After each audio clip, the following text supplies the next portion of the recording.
और बच्चों, जैसा कि आप लोग संधि पढ़ रहे थे, संधि में आप लोगों ने पढ़ा संधि 3 प्रकार की होती है, स्वर, व्यंजन और विसर्ग। स्वर व्यंजन आप लोगों ने पढ़ चुका। अब पढ़ेंगे हम व्यंजन संधि दूसरा भाग।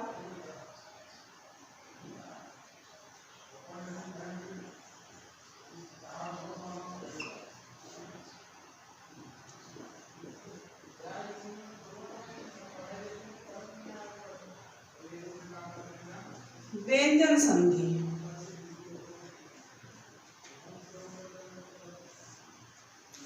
जैसा बच्चों, व्यंजन संधि के कई नियम हैं। नियमानुसार जिसके साथ शब्द जुड़ेगा, वर्ण जुड़ेगा, उसके अनुसार वहां से उसकी संधि की जाएगी। पहले नियम पे आते हैं व्यंजन संधि के नियम।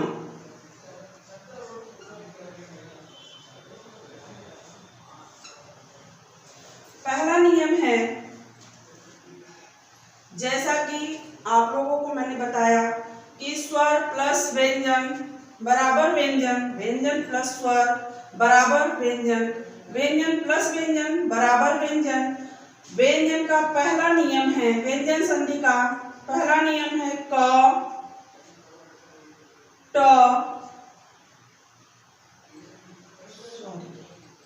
क, च, ट, त, प। जैसा कि वर्णमाला में आप लोगों ने पढ़ा, क वर्ग से प वर्ग तक जितने भी व्यंजन हैं, पहला क, च, ट, त, प, या इसे कहिए क वर्ग से प वर्ग तक प्लस वर्गीय व्यंजन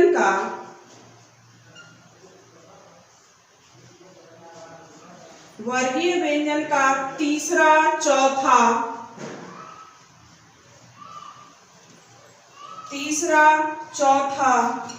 पांचवा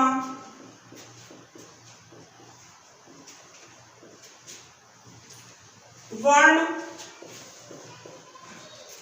हो अथवा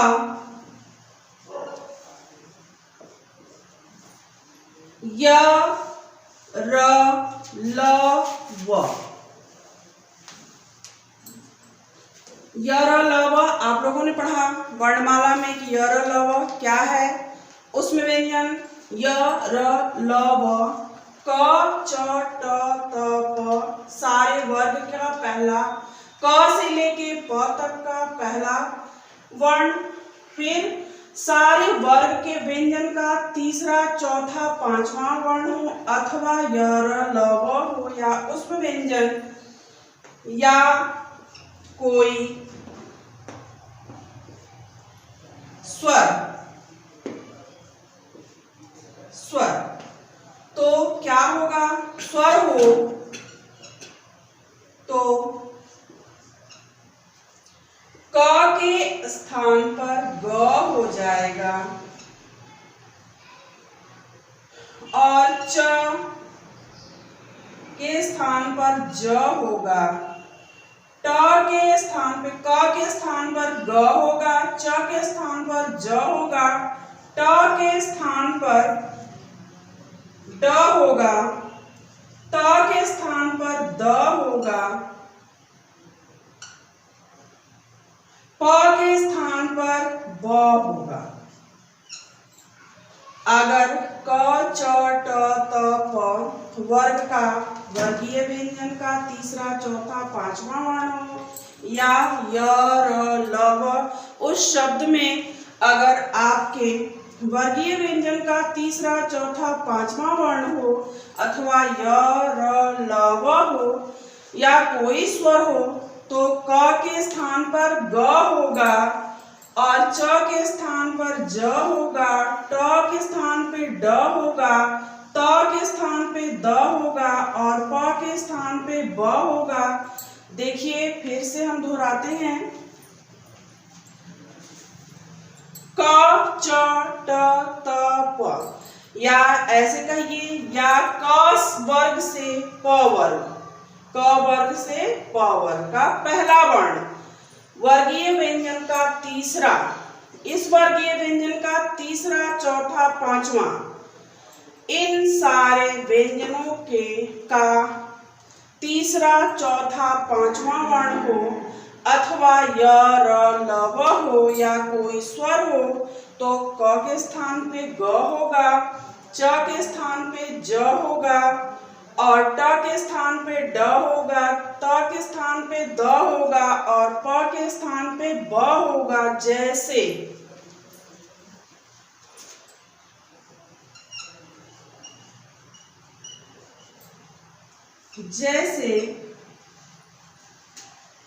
वागीश,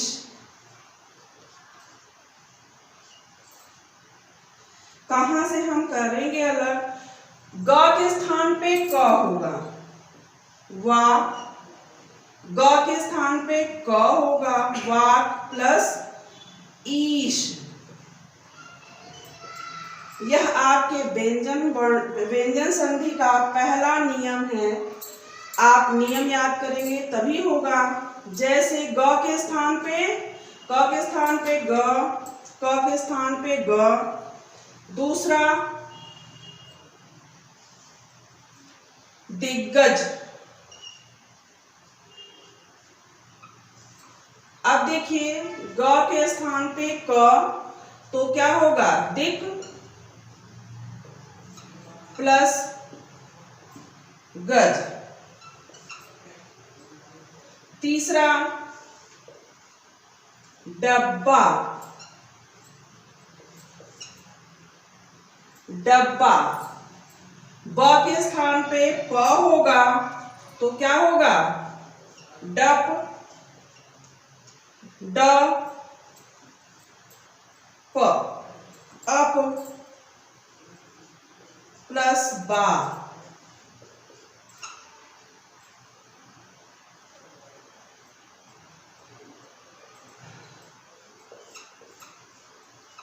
कैसे, देखिए ब के स्थान पर प होगा, ब के स्थान पे प आ गया आपका डब प्लस बा। इसी तरह चौथा अब्बा, अब प्लस बा। समझ में आ रहा है तो फिर से देखिए और कुछ अपने से भी नोट करके शब्द को बनाइए। फिर से हम दोहराते हैं। पहला हमारा व्यंजन संधि का पहला नियम है, स्वर संधि आप लोग पढ़ चुके, व्यंजन संधि का पहला नियम है। पहला नियम क्या है, क, च, ट, त, प, या कहिए क वर्ग से प वर्ग तक प्लस उसके साथ वर्गीय व्यंजन का तीसरा, चौथा, पांचवा वर्ण हो अथवा य, र, ल, व उसमें व्यंजन हो या कोई स्वर हो तो क के स्थान पे इसको जरूर नोट करिएगा।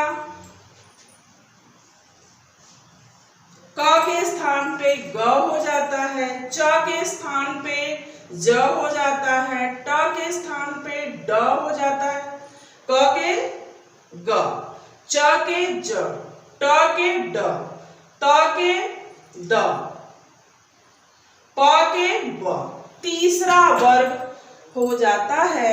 देखिए जैसे हमने शब्दों को भी दिया है, आप लोग नोट कर लीजिए और कुछ अलग सा वर्ड ले लीजिएगा। जैसे अजन्मा, अजंता,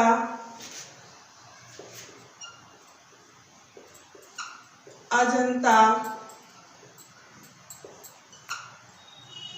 कई वर्ड हैं, आप लोग अपने बुक ले लीजिए, उससे खोज करके आप लोग बनाइए, संधि करिए। पहला नियम उसका क्या होता है लगाइए। और यह आपका पहला नियम था व्यंजन संधि का पहला नियम। अब आते हैं हम लोग दूसरे नियम पे, व्यंजन संधि के दूसरे नियम पे। म प्लस क से ज्ञ तक, क से ज्ञ तक कोई भी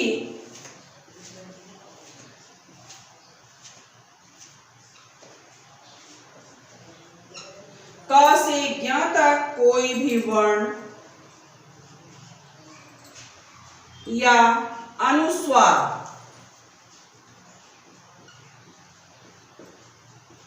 अनुस्वार वर्णमाला में आप लोगों ने पढ़ा कि अनुस्वार कहते किसे हैं। अनुस्वार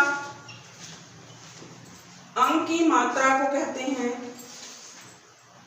जैसे कि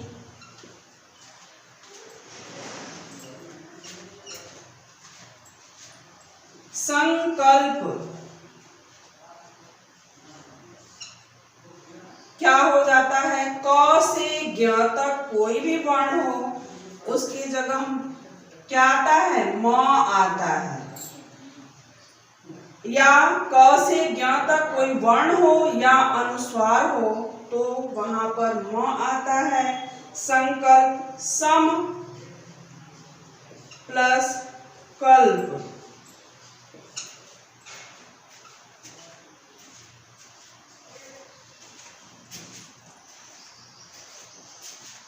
दूसरा है संज्ञा। बार बार दिया जा रहा है, क से ज्ञ तक कोई भी वर्ण आता है। क से ज्ञ तक, क से ज्ञ तक, इसमें भी ज्ञ आया है और साथ में अनुस्वार भी है तो म हो जाता है सम प्लस ज्ञ, संज्ञा।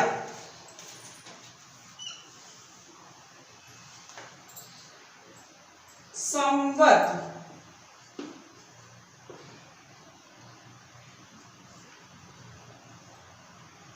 संवत क से ज्ञ तक के वर्ण में कोई भी वर्ण हो तो सम प्लस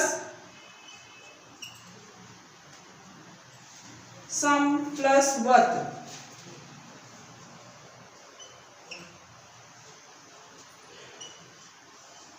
चौथा आपका संधि ले लीजिए,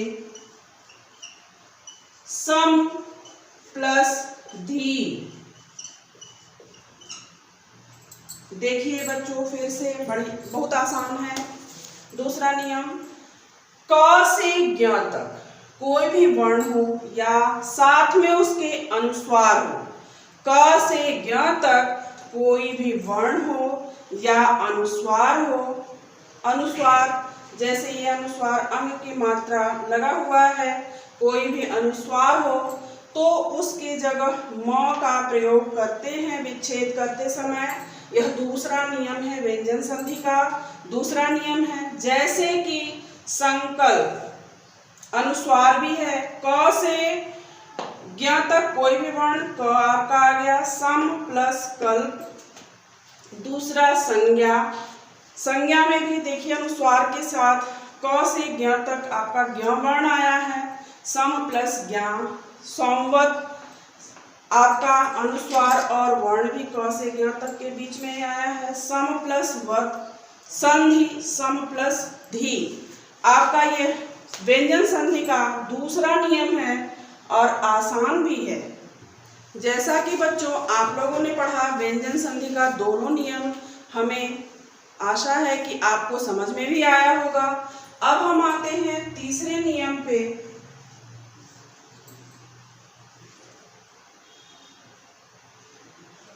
म प्लस म बराबर, यह आपका तीसरा नियम है जहां पर इन दोनों म का वो आएगा वहां पे ऐसे हलंत लगाकर म। यह तीसरा नियम है। जैसे सम्मेलन। कुछ नहीं करना है आप लोगों को, सम प्लस मेलन,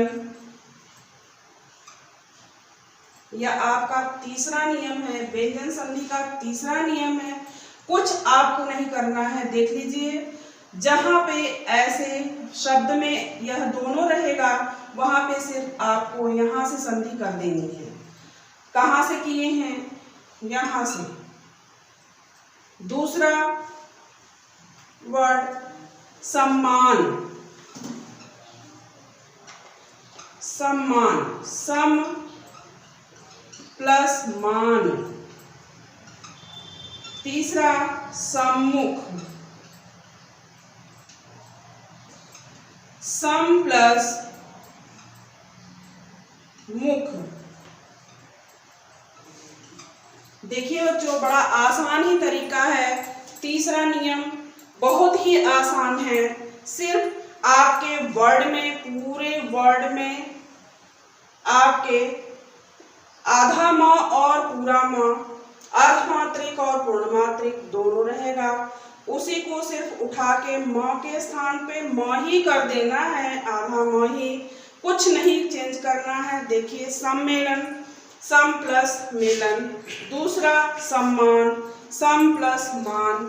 तीसरा सम्मुख, सम प्लस मुख। आसान और बिल्कुल आसान तरीका।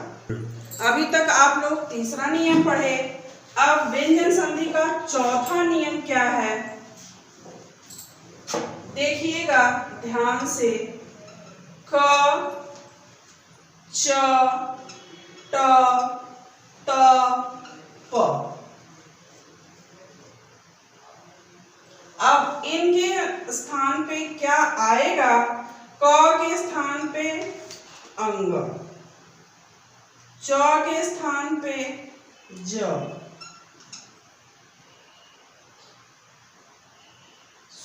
च के स्थान पर ञ, ट के स्थान पे अड़, त के स्थान पे न, प के स्थान पे म। कहाँ? वर्ग का पहला वर्ण रहेगा, जैसे क, तो उसके स्थान पे पांचवा वर्ग आएगा अंग। जैसे च का पांचवा वर्ण है ञ, ट का पांचवा वर्ण है अण, त का पांचवा वर्ण है न, और प का पांचवा वर्ण है म। ये इसका नियम है चौथे का। अब देखिएगा, प्लस न ऑब्लिक म। क्या क्या रहे? वर्ग का पहला वर्ण रहेगा, तो उसके साथ वर्ग का पांचवा वर्ण लगाया जाएगा, अंग, ञ, अण, न। क का अंग, च का ञ, ट का अण, त का न, प का म, पांचवा वर्ण, और न ऑब्लिक म, ये भी साथ में रहेगा। तो जैसे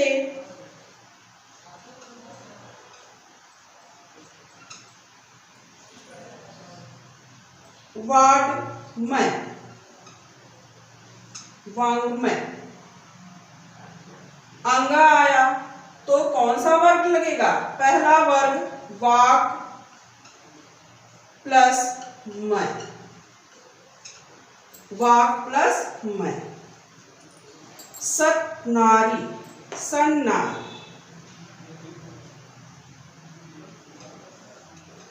सन्नारी। क्या होगा? न की जगह क आएगा, तो सत प्लस नारी। तीसरा वर्ण शब्द है अम्मय। म के स्थान पे क्या आएगा? प, तो अप प्लस मय। ध्यान दीजिएगा, आसान तरीका है, लेकिन आपको रिवाइज करना पड़ेगा कि किस स्थान पे, यह देखना पड़ेगा कि किस स्थान पे कौन सा वर्ण रखना है। आपको यह नियम इसलिए दिए हैं कि आप लोग इसको लिख लीजिए। ध्यान दीजिएगा कि देखिए कहाँ पे किस वर्ण के साथ कौन सा वर्ण नियम कौन सा लगेगा। जैसे सम्मान,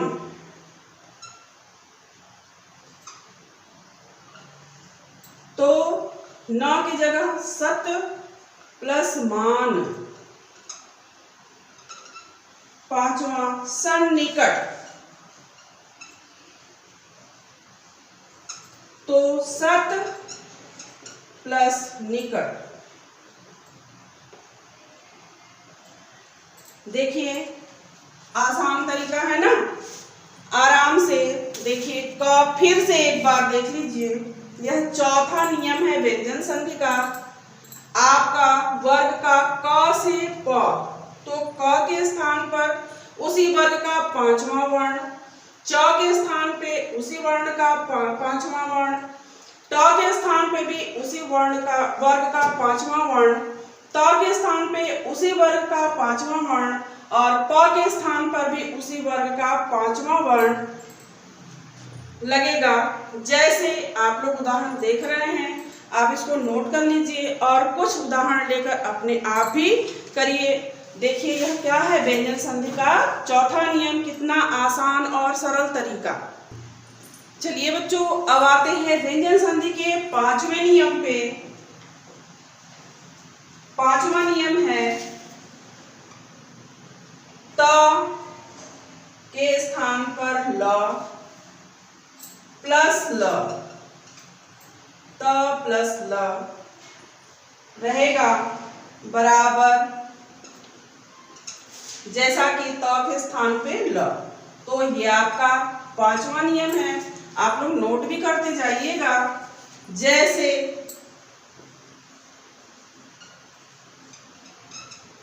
उल्लास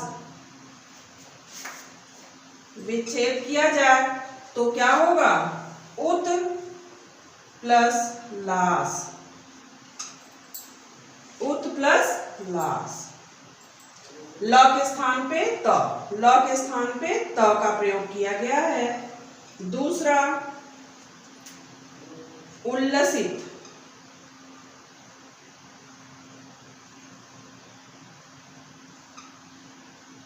उत प्लस लसित। यह भी आपका बिल्कुल आसान तरीका है। उल्लेख, उत प्लस लेख, है ना आसान तरीका। देखिए क्या है पांचवा नियम, सिर्फ कुछ नहीं करना है, वर्ण को चेंज कर देना है। कैसे, त के स्थान पे ल, ल के स्थान पे त, यह बन जाएगा आपका ल, आधा ल पूरा ल।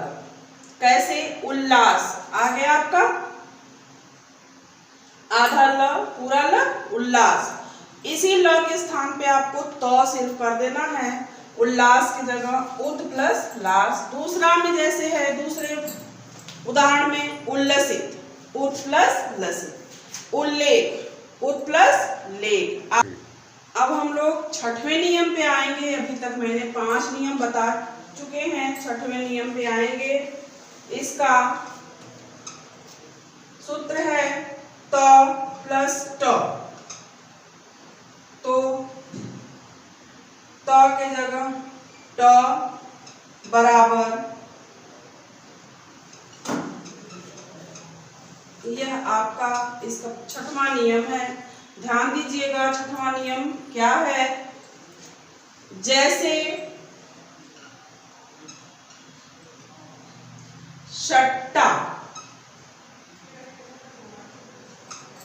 तो क्या हो जाएगा, सत प्लस टा, सत प्लस टा। दूसरा सट्टिका,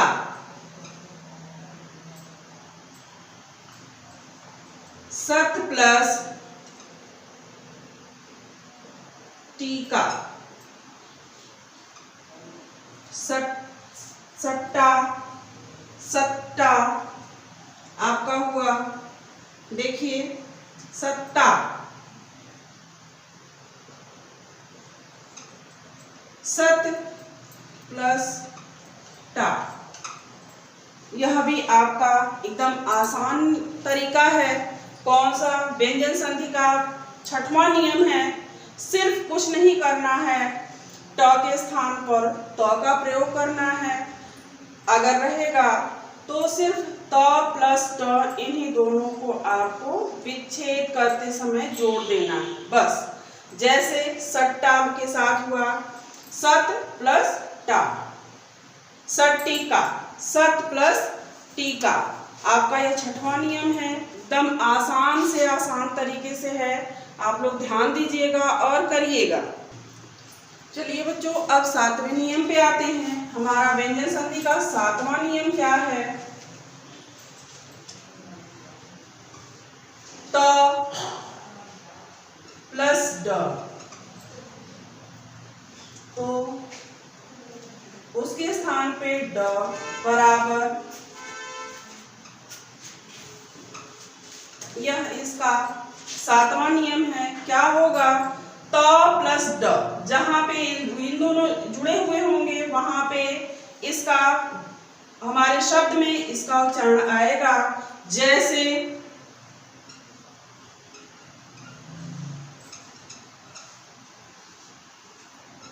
अड्डा,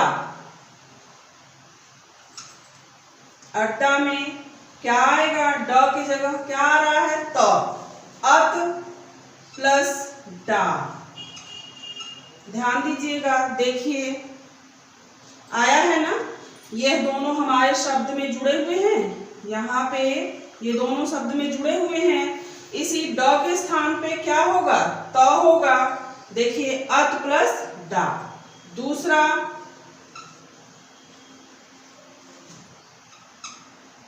उड्डयन,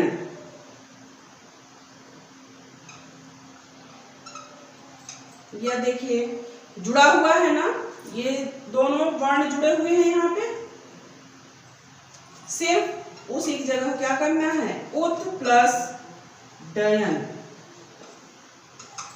आसान से आसान तरीका है ना। देखिए फिर से देखिए 7वें नियम को।